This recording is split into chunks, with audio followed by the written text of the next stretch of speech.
کیلا کھانے کے بعد پانی مت پئیں ورنہ پیٹ خراب ہو جائے گا۔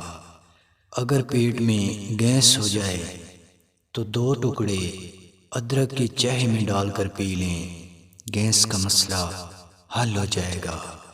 سردیوں میں اگر چہرے پر خشکی ہو جائے تو پانی میں شہد ملا کر چہرہ دھوئیں، خشکی ختم ہو جائے گی۔ اگر کھانے میں نمک زیادہ ہو جائے تو تھوڑا سا سرکہ ملا دیں، نمک کم ہو جائے گا۔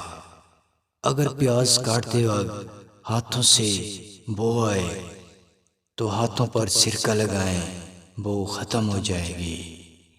اگر بچوں کے دانت جلد نکل نہ رہے ہوں تو تھوڑا سا شہد لگا دیں، دانت نکل آئیں گے۔